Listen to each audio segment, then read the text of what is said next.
اے میرے من کے شاہ پیا، مجھے آج بھی تیری چاہ پیا، میرے دل میں سچی پریت تیری، تجھے کون کیا گمراہ پیا۔ میں گلے میں مالا ڈال پھری، میں نے اوڑھا رنگ سیاہ پیا، تو جس جس رستے سے گزرا میں نے چومی ہر وہ راہ پیا۔ میں نے 9 من تیل جلایا ہے، دھاگے باندھے ہیں درگاہ پیا، میں نے اشک بہائے مسجد میں، تو لوٹا کیوں نہ آہ پیا۔ میرے درد بھرے ان شعروں پر پھر لوگ کہیں گے واہ پیا، تیرے درد پر عرضی پیش کرے تیری شہزادی میرے شاہ پیا۔ سن رستہ تکتے نین تھکے، چل ڈھونڈ نہ کوئی راہ پیا، تیرے ہجر میں چاند کو گہن لگا، میرا رنگ ہوا ہے سیاہ پیا۔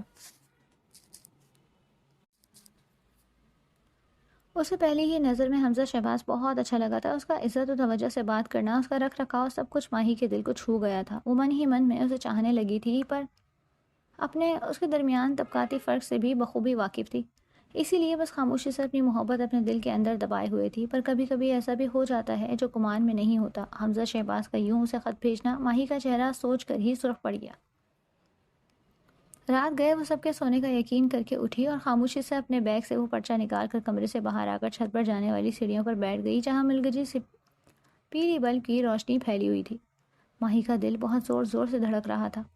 بڑی مشکل سے کپکپاتے ہوئے ہاتھوں سے اس نے وہ طے کیا ہوا پرچہ کھولا۔ حمزہ کی موتیوں کی لڑی میں پروئی جیسی تحریر اس کے سامنے تھی۔ جانے حمزہ، سمجھ نہیں آ رہا کہاں سے اور کیسے شروع کروں۔ جس دن سے تمہیں دیکھا ہے اس دن سے یہ دل تمہارا ہو چکا ہے۔ میرے پاس وہ الفاظ ہی نہیں جن سے میں اپنے کھرے جذبات تم پر عیاں کر سکوں۔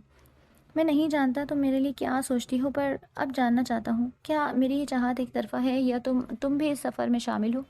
اچھی طرح سے سوچ لو، اور اگر تمہارا جواب ہاں میں ہو تو اس جمعے کو جب کالج آؤ تو اپنی کلائیوں کو چوڑیوں سے سجا لینا۔ میں سمجھ جاؤں گا کہ تم میرے نام کی چوڑیاں پہننے کو تیار ہو، اور اگر اس سے آگے میں سوچنا بھی نہیں چاہتا، پر تمہاری رائے اور تمہارا ہر فیصلہ مجھے منظور ہوگا۔ صرف تمہارا حمزہ شہباز۔ ہائے اللہ! ماہی نے شرما کر وہ خط اپنے سینے سے لگایا۔ کیا دعائیں ایسے بھی قبول ہوتی ہیں؟ مجھے تو ابھی تک یقین ہی نہیں آ رہا کہ حمزہ آپ نے مجھے پرپوز کیا ہے۔ وہ دھڑکتے دل، سرخ چہرے کے ساتھ جاگتی آنکھوں سے خواب دیکھنے لگی۔ علیزہ صبح صبح کالج کے لیے نکل رہی تھی جب اس کی نظر سامنے سے آتے روحان پر پڑی۔ وہ ٹریک سوٹ میں تھا، یعنی جاگنگ کر کے واپس آ رہا تھا۔ یا اللہ! صبح صبح کسے دیکھ لیا میں نے؟ بڑبڑاتے ہوئے اس نے نظریں چرائیں اور اسے نظر انداز کرتی ہوئی انیکسی کے گیٹ سے نکلی۔ کہاں جا رہی ہو؟ روحان نے اسے روک کر پوچھا۔ کالج، اس نے سنجیدگی سے جواب دیا اور آگے بڑھی ہی تھی کہ اس کا دایاں بازو روحان کی گرفت میں آ گیا۔ یہ کیا بدتمیزی ہے؟ روحان کی اس اچانک حرکت پر وہ چہرہ غصے سے سرخ ہوا۔ آج ٹرانسپورٹ اسٹرائک ہے۔ اس نے جتاتی ہوئی نظروں سے اسے دیکھا، جیسے کہہ رہا ہو کہ جب باہر نکلتی ہو تو خبر بھی رکھا کرو۔ اوہ! وہ ٹھٹک گئی۔ آج تو اسائنمنٹ جمع کرانے کی آخری تاریخ ہے۔ چلو میں چھوڑ دیتا ہوں۔ اس کے چہرے پر فکر و پریشانی دیکھ کر روحان نے فوراً اپنی خدمات پیش کی۔ آپ زحمت مت کریں، میں نانو سے کہتی ہوں ان کا ڈرائیور چھوڑ آئے گا۔ روحان کے ساتھ جانے کا رسک تو وہ کبھی بھی نہیں لے سکتی تھی۔ ایک تو وہ خود پل میں تولا پل میں ماشر والا رویہ رکھتا تھا، دوسرا وہ ایک مشہور گلوکار تھا۔ اس کے ساتھ علیزے کو دیکھ کر خواہ مخواہ کالج میں قصے کہانیاں بنتی۔ Let's go! اسے بولنے کا موقع دیے بغیر وہ اس کا ہاتھ تھام کر اسے تقریباً گھسیٹتے ہوئے اپنی گاڑی تک لایا۔ چھوڑیں، مجھے آپ کے ساتھ نہیں جانا۔ علیزے نے ہاتھ چھڑانے کی ناکام کوشش کی۔ روحان نے بغور اس کی شکل دیکھی، چادر کے حالے میں گلابی پرکشش چہرہ، ستوہ ناک میں چمکتا موتی، قدرتی سرخ گلاب رنگت کے ہونٹ، وہ پہاڑوں کا حسن چرائے اس کے سامنے کھڑی تھی۔ نہ جانے کیوں، پر اب اسے ہر وقت اس لڑکی کی فکر رہنے لگی تھی جس پر وہ خود بھی الجھا ہوا تھا۔ اس نے سر جھٹک کر دوبارہ ایک بھرپور نظر سامنے کھڑی حسین دلربا سے لڑکی پر ڈالی اور چونک گیا۔ اس کی حسین آنکھوں میں آنسو چمک رہے تھے۔ وہ پہلی بار دل سے غبار کی اینک اتارے اسے دیکھ رہا تھا۔ ہاں، یہ وہی تو ہے۔ اس کے ذہن میں اپنے خوابوں میں آتے چہرے کی شبیہ ابھری، دل زور سے دھڑکا۔ اب کیا پرابلم ہے؟ علیزے اس کی نظروں کے ارتقاء سے پریشان ہوئی۔ تم سے بڑی کوئی اور پرابلم ہو سکتی ہے کیا؟ اس نے آنکھوں پر گوگلز چڑھائے اور دوبارہ اپنے خور میں بند ہو کر اس کے لیے اپنی اسپورٹس کار کا اگلا دروازہ کھولا۔ اب خود بیٹھ جاؤ گی یا یہ فریضہ بھی مجھے ہی انجام دینا ہوگا؟ وہ ساکت کھڑی علیزے کے نزدیک آیا تو وہ بڑبڑا کر جلدی سے اندر بیٹھ گئی۔ گاڑی کو سڑک پر ڈال کر روحان نے ساتھ بیٹھی علیزے کو دیکھتے ہوئے اپنی ہی سی ڈی میں سے ایک گانا منتخب کر کے اونچی آواز میں لگایا۔ ہم نواز آئیں گے محبت سے، جان جائے گی اور کیا ہوگا، جانے اس دل کا حال کیا ہوگا، تیرا وعدہ اگر وفا ہوگا، حشر میں میرا حشر کیا ہوگا، تیری جانب اگر خدا ہوگا۔ آواز تو واقعی اس خڑوس انسان کی بہت خوبصورت ہے۔ علیزہ نے دل ہی دل میں اس کی گمبھیر آواز کو سراہا، پر منہ سے ایک لفظ بھی اس کی تعریف نہیں کی۔ کچھ ہی دیر میں روحان گاڑی کو میڈیکل کالج کے سامنے روک چکا تھا۔ شکریہ! وہ چادر اور بیگ سمیٹتی ہوئی اترنے لگی۔ سنو تم فارغ کب ہوگی؟ اس نے سنجیدگی سے پوچھا۔ کیوں؟ علیزہ نے منہ بنا کر اسے دیکھا۔ ظاہر ہے لینے آؤں گا، پبلک ٹرانسپورٹ تو بند ہے، روحان نے سرسری انداز میں جواب دیا۔ شاید دل کا موسم بدل رہا تھا، اسے علیزہ کی فکر کرنا اچھا لگ رہا تھا۔ آپ تکلیف مت کریں، میں مینج کر لوں گی، علیزہ جھنجھلا کر بولی۔ وہ ہر صورت اسے جان چھڑانا چاہ رہی تھی۔ ٹائم بتا رہی ہو یا یہیں سے واپس لے جاؤں؟ روحان کی تیوریاں چڑھانے لگی۔ ایک تو اس کا خیال کرا تھا اور وہ پھر بھی اکڑ دکھا رہی تھی۔ 2 بجے، علیزہ جلدی سے کہہ کر گاڑی سے اتری اور تقریباً بھاگتی ہوئی کالج کے اندر چلی گئی۔ وہ اس حسینہ کی پھرتی پر زیر لب مسکرایا۔ گلابی رنگ کے جدید اسٹائل سے سلے قمیض شلوار میں ملبوس، چہرے پر لائٹ سا میک اپ کیے، بائیں کلائی میں گلابی رنگ کی کانچ کی 6 چوڑیاں پہنے، اپنے زور و شور سے دھڑکتے ہوئے دل کو بمشکل سنبھالے ماہی کوریڈور میں کھڑی تھی۔ ماشاء اللہ، آج تو بہت پیاری لگ رہی ہو، علیزہ نے اسے دیکھا تو اس کے پاس چلی آئی۔ آج کوئی خاص دن ہے جو لوگ اتنا چمک رہے ہیں؟ حورب جو ابھی ابھی آئی تھی ماہی کو چھیڑنے لگی۔ یہ کاجل، یہ سرخی، یہ آنچل، یہ چوڑی۔ حورب نے لفنگوں کی طرح آنکھ مار کر ماہی کو دیکھا تو وہ مزید گھبرائی۔ ایسا تو کچھ نہیں، بس وہ دادی نے کہا کبھی لڑکی بھی بن جایا کرو، اس نے بودا جواز دیا۔ حورب، ماہی چلو، کلاس لیٹ ہو رہی ہے، علیزہ نے ان دونوں کو ٹوکا۔ ماہی نے ایک افسردہ سی نظر کوریڈور پر ڈالی اور سر جھکایا علیزہ حورب کے پیچھے چلتی ہوئی کلاس میں آ گئی۔ آج کا دن بہت مصروف گزرا۔ اس مصروفیت میں بھی ماہی کا دھیان حمزہ ہی میں اٹکا ہوا تھا جو اسے 2 بار دکھائی دیا تھا، پر اس نے لفٹ کرانا دور کی بات ماہی کی جانب آنکھ اٹھا کر دیکھا بھی نہیں تھا۔ شاید پوری آستینوں اور دوپٹے کی وجہ سے انہیں میری چوڑیاں نظر نہ آئی ہوں، اس نے خود کو تسلی دی۔ وہ تو یہی سمجھ رہے ہوں گے کہ میں شاید انہیں پسند نہیں کرتی، یہ سوچ کر وہ بوکھلائی۔ اس کے پاس حمزہ کا کوئی رابطہ نمبر بھی نہیں تھا اور حورب سے وہ مانگنا نہیں چاہتی تھی۔ کلاسز ختم ہونے کے بعد گھر واپسی تک اس نے سوچ لیا تھا کہ وہ بھی حمزہ کو اس کی طرح خط لکھ کر اپنے جذبات کا اظہار کرے گی۔ ٹھیک 2 بجے وہ کلاسز آف ہونے کے بعد حورب سے باتیں کرتی ہوئی کالج سے باہر نکلی۔ سامنے ہی حمزہ شہباز آنکھوں پر سن گلاسز لگائے گاڑی سے ٹیک لگائے کھڑا تھا۔ وہ ایک شاندار شخصیت کا مالک تھا۔ علیزہ، آج ٹرانسپورٹ اسٹرائک ہے، چلو تمہیں میں گھر چھوڑ دیتی ہوں، حورب نے حمزہ کو دیکھتے ہوئے اسے پیشکش کی۔ تھینکس حورب، وہ اسے مناسب الفاظ میں منع کرنے والی تھی کہ پارکنگ میں داخل ہوتا روحان اسے حمزہ شہباز کے نزدیک کھڑا دیکھ کر طیش میں آ گیا۔ اس کی وجیہہ چہرے پر بلا کی سختی ابھر آئی، جبڑے بھیجے ہوئے تھے۔ اس نے ایکسیلیٹر کو پوری قوت سے دبایا اور اسی اسپورٹس کار کے پہیے بڑی زور سے علیزہ کے نزدیک آ کر چرچرائے۔ علیزہ اور حورب دونوں ہی گھبرا کر پیچھے ہٹیں۔ گاڑی سے دراز قامت کثرت جسامت کا مالک روحان خان زیادہ اترا تو آس پاس سے گزرتے ہوئے اسٹوڈنٹس اور خوب حورب اسے دیکھ کر خوشگوار حیرت میں مبتلا ہوئی۔ اس کے گرد اسٹوڈنٹس کی بھیڑ جمع ہونے لگی، پر وہ سب سے بے پرواہ ہو کر علیزہ کے پاس آیا اور بڑے حق سے اس نے علیزہ کا ہاتھ تھام کر حمزہ شہباز کی آنکھوں میں آنکھیں ڈالے، جیسے دھمکی دے رہا ہو کہ اس لڑکی سے دور رہو، یہ صرف میری ہے۔ اسے اپنی گاڑی میں بٹھایا۔ یہ کیا بدتمیزی ہے، آپ ہر وقت مجھ پر دھونس کیوں جماتے ہیں؟ علیزہ نے تب کر پوچھا، پر روحان نے جواب دینے کا تکلف کیے بغیر گاڑی سٹارٹ کی اور اب ڈٹائی سے اپنا ہی کوئی گیت گنگناتے ہوئے ڈرائیو کر رہا تھا۔ اس سربرے سے الجھنا یا کسی اچھے کی امید کرنا بیکار تھا۔ وہ صبر کے گھونٹ پیتی ہوئی خاموشی سے سر جھکا کر بیٹھ گئی۔ انیکسی کے پاس پہنچ کر روحان نے گاڑی روکی اور بڑے سکون سے اسٹیئرنگ پر اپنی انگلیاں بجانے لگا۔ علیزہ خونخوار نظروں سے اسے دیکھتی ہوئی گاڑی سے اتری اور زور سے دروازہ بند کر کے انیکسی میں آئی۔ بیگ سے چابی نکال کر اس نے لاک میں گھمائی تو وہ وہیں اٹک گئی۔ اللہ جی، اس نے گھبرا کر چابی لاک سے باہر نکالنے کی کوشش کی، لیکن نہ وہ باہر نکل رہی تھی نہ ہی ٹھیک سے اندر جا رہی تھی۔ علیزہ روحان سی ہو چکی تھی۔ کافی دیر سے وہ گاڑی میں بیٹھا اسے دروازے سے لاک سے الجھتا ہوا دیکھ رہا تھا۔ بالآخر وہ گاڑی سے اترا اور تیز تیز قدم بڑھاتا ہوا اس کے نزدیک آیا۔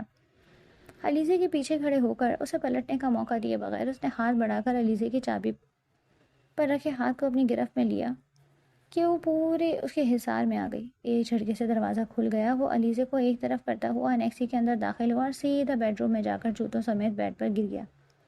علیزہ دانت پیستے ہوئے اندر داخل ہوئی اور اسے بستر پر دیکھ کر اس کا غصہ سوا نیزے پر پہنچ گیا۔ آپ یہاں کیا کر رہے ہیں؟ اس نے روحان کو نزدیک کر کے استفسار کیا۔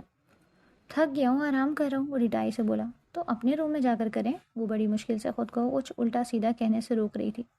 یہ بھی میرا ہی کمرہ ہے، وہ سکون سے اس کے تپتے چہرے کو دیکھ رہا تھا۔ آپ جا رہے ہیں یا میں دایا ابو کو بلاؤں؟ علیزہ نے دھمکی دی۔ شور ڈارلنگ، ضرور بلاؤ، اب میرا تو کچھ نہیں جائے گا، بقول تمہارے تایا ابو کے میں ڈھیٹ ہڈی ہوں۔ ہاں، تمہارے امیج کا کیا ہوگا اس کے بارے میں کچھ کہہ نہیں سکتا۔ ڈارلنگ، یہ لفظ علیزہ کو بری طرح چبھا۔ مجھے ایسے فضول گھٹیا القاب سے مت بلائیں۔ اس نے انگلی اٹھا کر تنبیہ کی تو وہ طنزیہ انداز میں مسکراتا ہوا کھڑا ہوا، اس کی اٹھی ہوئی انگلی مضبوطی سے پکڑی۔ یہ قربت غضب کی تھی۔ علیزے گھبرا کر پیچھے ہٹی پر وہ اسے اپنی گرفت میں لے چکا تھا۔ آئندہ اگر تم مجھے اس حمزہ یا کسی بھی لڑکے کے آس پاس بھی نظر آئیں تو زندہ گاڑ دوں گا۔ وہ اس کے چہرے پر جھک کر اس کی آنکھوں میں آنکھیں ڈال کر سرد لہجے میں غرایا۔ آپ دس از فرسٹ اینڈ لاسٹ وارننگ۔ وہ اسے ایک جھٹکے سے آزاد کرتا ہوا کمرے سے نکل گیا۔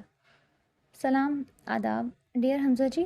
آپ ماہی کی سمجھ میں ہی نہیں آ رہا تھا کہ کیا لکھے اور کیسے اسے مخاطب کرے۔ اوپر سے اس کی لکھائی بھی ماشاء اللہ پوری ڈاکٹرز والی تھی، جس سے کوئی نسخہ تو لکھا جا سکتا تھا، پر خط، وہ بھی محبوب کو، یہ ناممکن تھا۔ یہ مجھ سے نہیں ہوگا۔ تھکا کر اس نے کاپی بند کی اور سر پکڑ کر بیٹھ گئی۔ یا اللہ کیا کروں، اس نے پریشانی سے اپنی انگلیاں چٹکائیں۔ علیزے، اس کے ذہن میں نام ابھرا۔ ہاں، علیزے سمجھدار بھی ہے اور اس کی لکھائی بھی بہت خوبصورت ہے، اس سے لکھواتی ہوں۔ وہ چٹکی بجاتے ہوئے کھڑی ہوئی۔ اب اس سلسلے میں اس کی مدد صرف علیزے ہی کر سکتی تھی، اسی لیے اس نے علیزے کو کال ملائی۔ علیزے سے بات کر کے وہ شام میں اس کی طرف جانے کا پروگرام بنا چکی تھی، بس اب پھول دادی اور امی سے اجازت لینا تھا۔ شام کی چائے کے بعد امی اور دادی سے اجازت لے کر وہ علیزے کے گھر پہنچ چکی تھی۔ چائے پیو گی؟ سلام دعا کے بعد علیزے نے مہمان نوازی کا مظاہرہ کیا اور اس کے اسباب میں سر ہلانے پر اسے لیے اپنے چھوٹے سے کچن میں آ گئی۔ وہ چائے بناتے ہوئے چھوٹی موٹی باتیں کر رہی تھی جن کے جواب میں ماہی غیر دماغی سے ہاں ہوں کر رہی تھی۔ اس کا یہ کھویا کھویا انداز علیزے نے نوٹ کر لیا تھا۔ چائے بن گئی تھی تو اس نے بسکٹ کا پیکٹ کھول کر پلیٹ میں رکھا اور دونوں کمرے میں آ گئی۔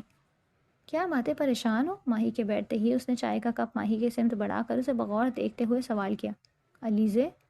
ماہی نے اسے دیکھا، پھر اپنے بیگ سے حمزہ کا خط نکال کر اس کی سمت بڑھایا۔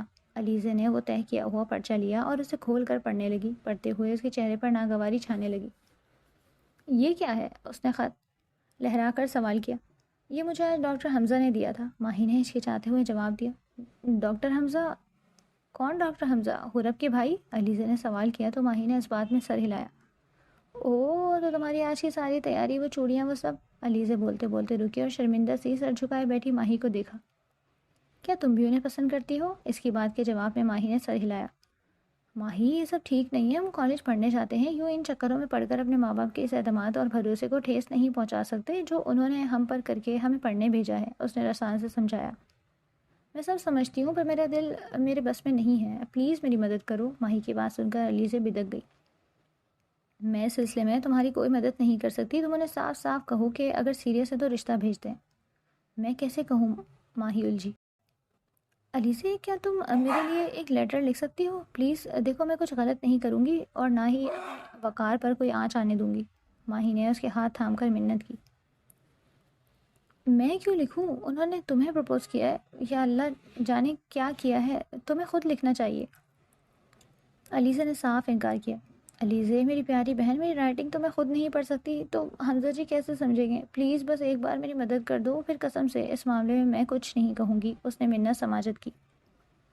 اوکے، بتاؤ کیا لکھنا ہے؟ کچھ لمحے سوچ کر علیزے نے سائٹ پر پڑے رجسٹر میں سے کاغذ پھاڑ کر اپنا پین اٹھایا۔ میں کیا بتاؤں، تم ہی کچھ لکھ دو۔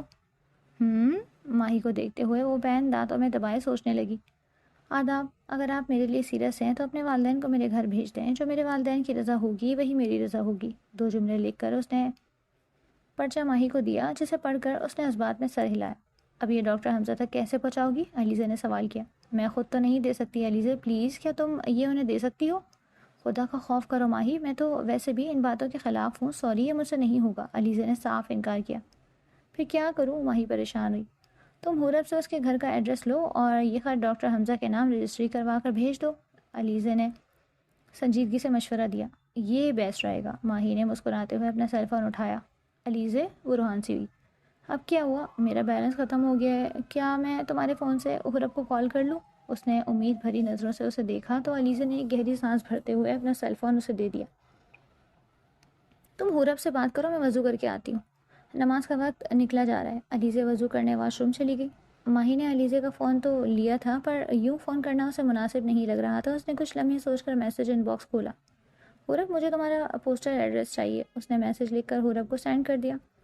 بمشکل 2 ہی منٹ میں بنا کسی پوچھ گچھ کے حورب کا میسج آ گیا۔ اس نے اپنا مکمل ایڈریس بھیج دیا تھا، جسے دیکھ کر ماہی کا معصوم چہرہ جگمگا اٹھا۔ اس نے جلدی سے وہ ایڈریس اپنے فون میں محفوظ کیا اور خود بھی وضو کرنے چل دی۔ ماہی، تم جس راستے پر چل پڑی ہو کوشش کرنا اس میں تمہاری عزت نفس پر کوئی آنچ نہ آئے۔ نماز پڑھنے کے بعد علیزے نے ماہی کو تنبیہ کی۔ محبت وہی ہوتی ہے جو عزت کے ساتھ ملے۔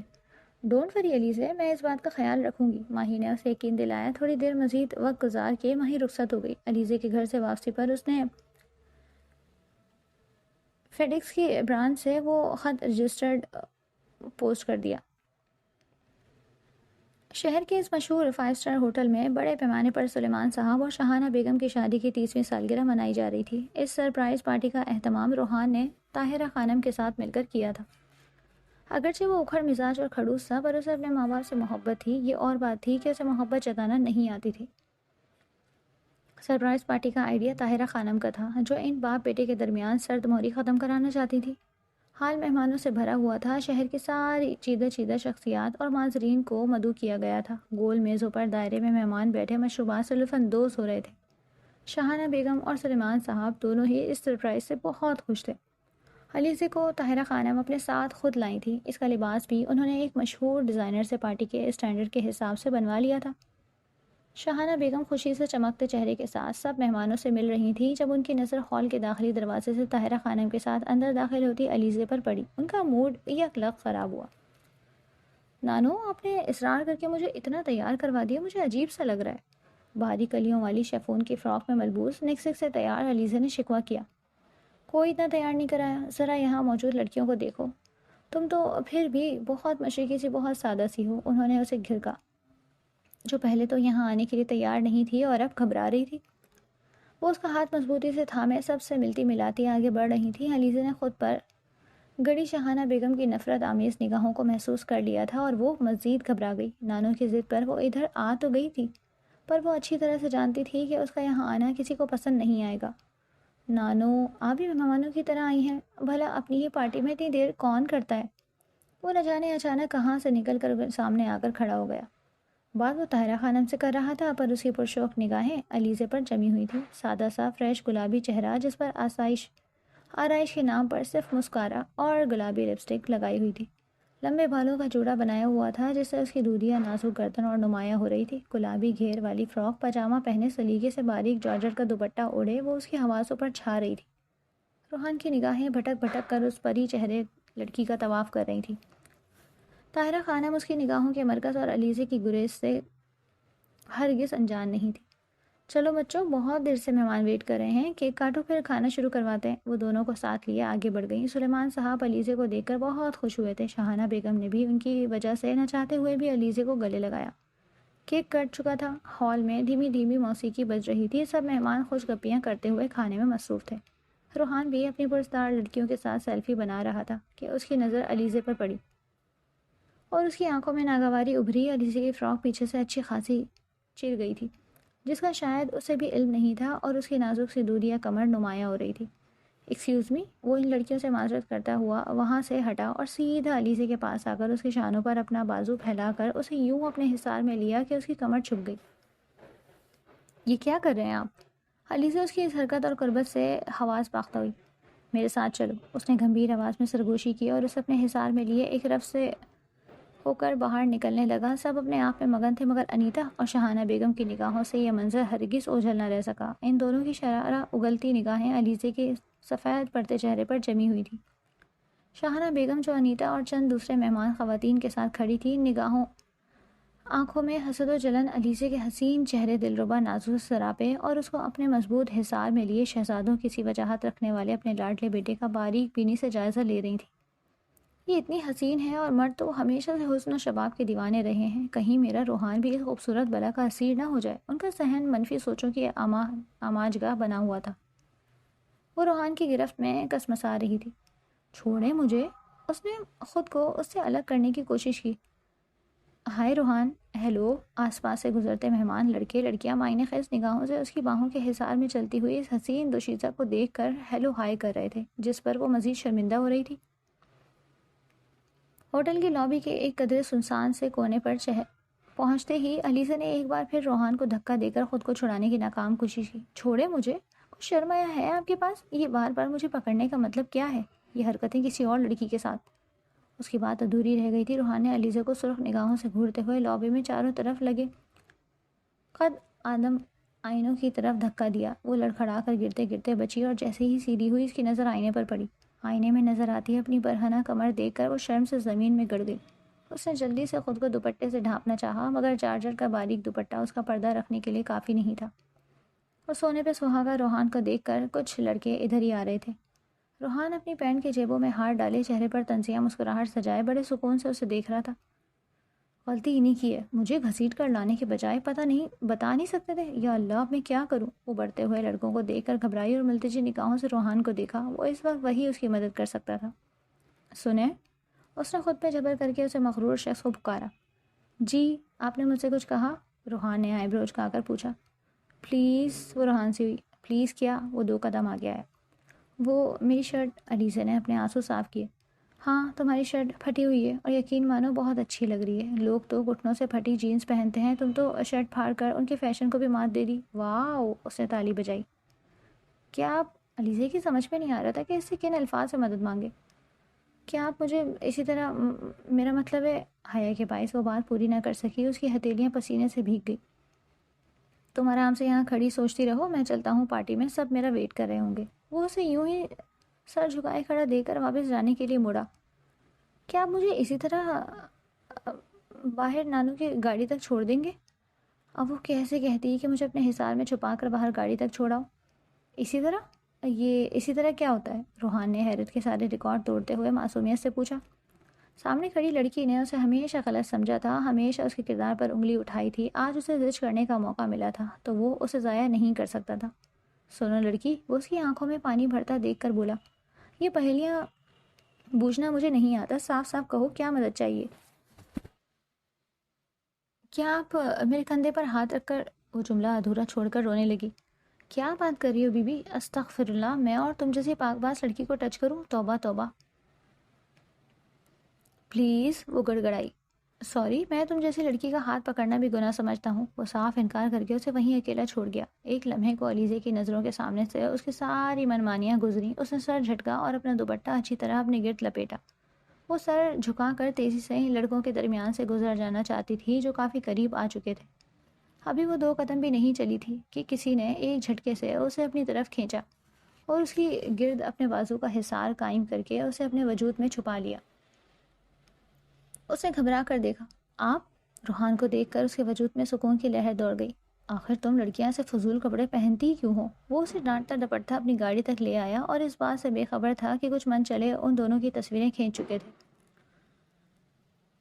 اپنے احساس سے چھو کر مجھے سندل کر دو، میں کہ صدیوں سے ادھورا ہوں مکمل کر دو، نہ تمہیں ہوش رہے اور نہ مجھے ہوش رہے، اس قدر ٹوٹ کے چاہو مجھے پاگل کر دو، تم ہتھیلی کو میرے پیار کی مہندی سے رنگو، اپنی آنکھوں میں میرے نام کا کاجل کر دو، اس کے سائے میں میرے خواب دہک اٹھیں گے، میرے چہرے پہ چمکتا ہوا آنچل کر دو، جیسے صحراؤں میں ہر شام ہوا چلتی ہے اس طرح مجھ میں چلو اور مجھے جلتھل کر دو، تم چھپا لو میرا دل اوٹ میں اپنے دل کی اور مجھے میری نگاہوں سے بھی اوجھل کر دو، مجھ پہ چھا جاؤ کسی آگ کی صورت جانا اور میری ذات کو سوکھا ہوا جنگل کر دو۔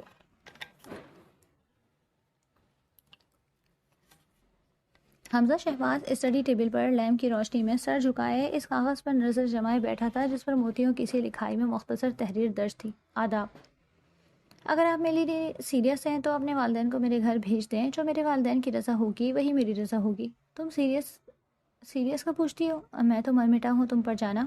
وہ مسکرایا۔ اس کی آنکھوں کے سامنے چھم سے علیسے کا چہرہ ابھرا۔ حورب اس کے کمرے میں آئی تو وہ اپنی سوچوں میں اس قدر کھویا ہوا تھا کہ اسے حورب کے آنے کا پتہ ہی نہیں چلا۔ اسے یوں گمسم دیکھ کر حورب دبے پاؤں اس کی پشت پر آئی اور ہاتھ بڑھا کر خط اچک لیا۔ حورب، یہ کیا بدتمیزی ہے، میرا لیٹر واپس دو۔ وہ غصے سے اٹھا تاکہ اپنا خط چھین لے، مگر وہ شرارت سے ہنستی ہوئی سے منہ چڑھا کر کمرے سے بھاگی۔ مما، وہ بھاگتے بھاگتے مسز شہباز کو آواز دے رہی تھی جو اس وقت کچن میں ملازمہ کو رات کے کھانے کی ہدایت دے رہی تھی۔ مما، وہ دوڑتی ہوئی کچن میں آئی اور سیدھا ان کے پیچھے چھپ گئی۔ مما، اس کے پیچھے پیچھے حمزہ شہباز بھی کچن میں آیا۔ کیا ہوا ہے آخر اتنے بڑے ہو کر بھی دونوں بچوں کی طرح لڑ رہے ہو؟ مسز شہباز نے دونوں کو ڈپٹا۔ مما، آپ اس حورب کو دیکھیں نا، اب مجھے خواہ مخواہ تنگ کر رہی ہے، اسے کہیں میرا پیپر واپس دے۔ خط پہ نظریں دوڑاتی حورب پہ حمزہ کو شدید غصہ آ رہا تھا۔ حورب، بری بات ہے بیٹا، بھائی کی چیز واپس دو اسے۔ مما، یہ چیز نہیں، خط ہے اور بڑا ہی اسپیشل قسم کا ہے، آپ کو تو یہ ضروری ہی پڑھنا چاہیے۔ اس نے شرارت سے آنکھیں مٹکائیں اور انہیں خط تھما کر کھلکھلا کر ہنسی۔ حمزہ خون کے گھونٹ پی کر رہ گیا۔ حمزہ اجازت ہے پڑھ لوں؟ مسز شہباز نے مسکرا کر حمزہ سے پوچھا۔ جی مما پڑھ لیں، میں تو ویسے بھی آپ سے کچھ نہیں چھپاتا۔ وہ ان کے پاس ہی بیٹھ گیا۔ مسز شہباز نے وہ 4 سطریں 1 منٹ میں پڑھ لی۔ کون ہے یہ لڑکی؟ انہوں نے اپنے دونوں بچوں سے استفسار کیا۔ مما یہ علیزے ہے، میری کلاس فیلو، اور اپنے جھٹ سے کہا۔ علیزے؟ وہی لڑکی جو سوات سے آئی ہے؟ ان کی آنکھوں میں علیزے کی منموہنی صورت چمکی۔ یس مما، اور یہ بہت پیارے دل کی مالک ہے، بالکل بھائی کے جیسی۔ ان دونوں کی جوڑی خوب جچے گی۔ حورب نے حمزہ کی راہ ہموار کرنے کی کوشش کی۔ انہوں نے پرسوچ انداز میں ہنکارا بھرا۔ لڑکی تو واقعی بہت پیاری ہے، خیر جو ہوا سو ہوا، اب اگلا اسٹیپ لو۔ اگلا کون سا اسٹیپ؟ حمزہ نے آئی برو چکا کے پوچھا۔ ارے بھائی اس کا ایڈریس لا کر دو، کچھ معلومات وغیرہ کرو، آخر رشتہ لے کر جانا ہے کہ نہیں؟ وہ بھی ہتھیلی پر سستو جمانے کے لیے تیار بیٹھی تھی۔ مما وہ ابھی پڑھ رہی ہے، حورب کی کلاس میں ہے، اتنی جلدی رشتہ کچھ مناسب نہیں لگ رہا۔ حمزہ ہچکچایا۔ بیٹا جی ہزاروں لڑکیاں شادی کے بعد بھی پڑھتی ہیں، اگر اسے یا اس کے پیرنٹس کو کوئی اعتراض ہوا تو ابھی صرف منگنی یا نکاح کر لیں گے اور رخصتی فائنل کے بعد، ویسے بھی امتحان تو ہونے ہی والے ہیں، پھر تو بس ہاؤس جاب رہ جاتی ہے۔ وہ اپنا ذہن بنا چکی تھی۔ تقریب سے تقریباً آدھے سے زائد مہمان واپس جا چکے تھے، اب بس گھر والے ہی رہ گئے تھے۔ ایک بار پھر کشمیری چائے کا دور چل رہا تھا۔ طاہرہ خانم پہلے ہی ڈرائیور کے ساتھ واپس چلی گئی تھی۔ اس ہنستے مسکراتے ماحول میں بس ایک شاہانہ بیگم ہی تھی، جن کا پوری تقریب کے دوران مزاج برہم رہا۔ انہیں روحان کا یوں گھنٹوں پہلے علیزے کو ساتھ لے جانا ایک آنکھ نہیں بھایا تھا۔ وہ بس ہمارے بندے بیٹھی ہوئی گھر واپسی کا انتظار کر رہی تھی۔ خدا خدا کر کے سب تحفے تحائف ملازمین کے ہاتھوں سمیٹ کر سلیمان صاحب نے سب کو چلنے کا عندیہ دیا۔ ویسے بھی رات کے 12 بج چکے تھے، ہوٹل کے ہال کی ٹائمنگ بھی ختم ہو چکی تھی۔ انیتا، شاہانہ بیگم اور سلیمان صاحب تھکے ہارے گھر پہنچے تو سامنے ہی روحان کی گاڑی پارک تھی، یعنی وہ گھر پر ہی تھا۔ وہ تپتی ہوئی گاڑی سے اتری اور غصے سے اندر آئیں۔ ملازمہ سے انہیں پتہ چلا کہ روحان تو 3 گھنٹے سے گھر پر تھا۔ وہ پیچ و تاب کھاتی ہوئی اپنے بیڈ روم میں چلی گئی۔ سلیمان صاحب واش روم سے فریش ہو کر لباس بدل کر باہر آئے تو سامنے ہی شاہانہ بیگم کو ٹہلتے ہوئے دیکھ کر چونکا۔ کیا بات ہے بیگم، کیا آج سونے کا ارادہ نہیں؟ وہ بیڈ پر نیم دراز ہوئے۔ سلیمان، آپ نے روحان کی شادی کے بارے میں کیا سوچا؟ وہ اپنی ساڑی کا پلو سنبھالتی ہوئی ان کے نزدیک آ کر بیٹھ گئی۔ رات کے 1 بجے آپ کو روحان کی شادی کی کیا سوجی؟ وہ حیران ہوئے۔ میں چاہتی ہوں کہ اب اس کی کم سے کم منگنی تو ہو جانی چاہیے۔ کوئی لڑکی ہے آپ کی نظر میں؟ سلیمان صاحب نے سنجیدگی سے پوچھا، ورنہ انہیں اس وقت یہ موضوع اٹھانا ہرگز سمجھ میں نہیں آ رہا تھا۔ مجھے تو سچی بات ہے انیتا ہی پسند ہے، پر آپ کے صاحبزادے کے مزاج ہی نہیں ملتے، ورنہ آج منگنی یا نکاح کر دیں، خود راہ پر آ جائے گا۔ وہ ناگواری سے بولی۔ وہ انیتا کے لیے انکار کر چکا ہے تو پھر آپ بار بار ایک ہی بات کیوں کرتی ہیں؟ انہوں نے چڑھ کر کہا۔ روحان کی شادی اس کی پسند اور مرضی سے ہوگی، یہ ساری زندگی کا معاملہ ہے، میں آپ کو اس پر زبردستی کرنے کی اجازت ہرگز نہیں دوں گی۔ وہ سختی سے بولی۔ روحان میرا بیٹا ہے، اس پر میرا حق زیادہ ہے، میں ماں ہوں اس کی، اور جب میں اس کی شادی انیتا سے کرانا چاہتی ہوں تو آپ مجھے نہیں روک سکتے۔ شاہانہ بیگم کا مزاج اس وقت بہت گرم تھا۔ اگر روحان کی شادی کرانے کا آپ کو اتنا ہی ارمان ہو رہا ہے تو پھر علیزے کو دیکھ لیجئے، بہت ہی پیاری بچی ہے، اور جیسا آتش فشاں آپ کے صاحبزادے کا مزاج ہے، اسے علیزے جیسی ٹھنڈے مزاج کی سمجھدار لڑکی ہی سنبھال سکتی ہے، انہوں نے مطمئن انداز میں کہا۔ ان کی بات سن کر شاہانہ بیگم سلگ کر رہ گئی۔ اب انہیں کیا پتہ تھا کہ شاہانہ بیگم نے علیزے کے خلاف بلا وجہ کا انات پالا ہوا تھا؟ ہرگز نہیں، میں علیزے کو کبھی بھی اپنی بہو نہیں بنا سکتی۔ کیا آپ بھول گئے ہیں کیسے اس کی ماں نے میری بہن کا دل اجاڑ کر سلیم کو اپنے حسن کے جال میں پھنسایا تھا؟ اب وہی کام بیٹی کر رہی ہے، پر میں طارق کو دہرانے نہیں دوں گی، وہ سرد لہجے میں بولی۔ بیگم معاف کیجیے گا، سچ کڑوا ہے، پر آپ بھی جانتی ہیں سلیم زیبا کو پہلے سے چاہتا تھا، آپ کی بہن اس کے پیچھے پڑی تھی، یہ جانتے ہوئے بھی کہ وہ زیبا کو چاہتا ہے، اس میں زیبا کا کوئی قصور نہیں تھا۔ انہوں نے صاف گوئی سے انہیں آئینہ دکھایا۔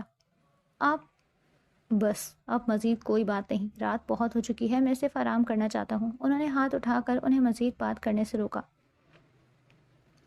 صبح کے ناشتے کے بعد سلیمان صاحب کے آفس روانہ ہوتے ہی انیتا لپک کر چائے پیتی ہوئی شاہانہ بیگم کے پاس آئی۔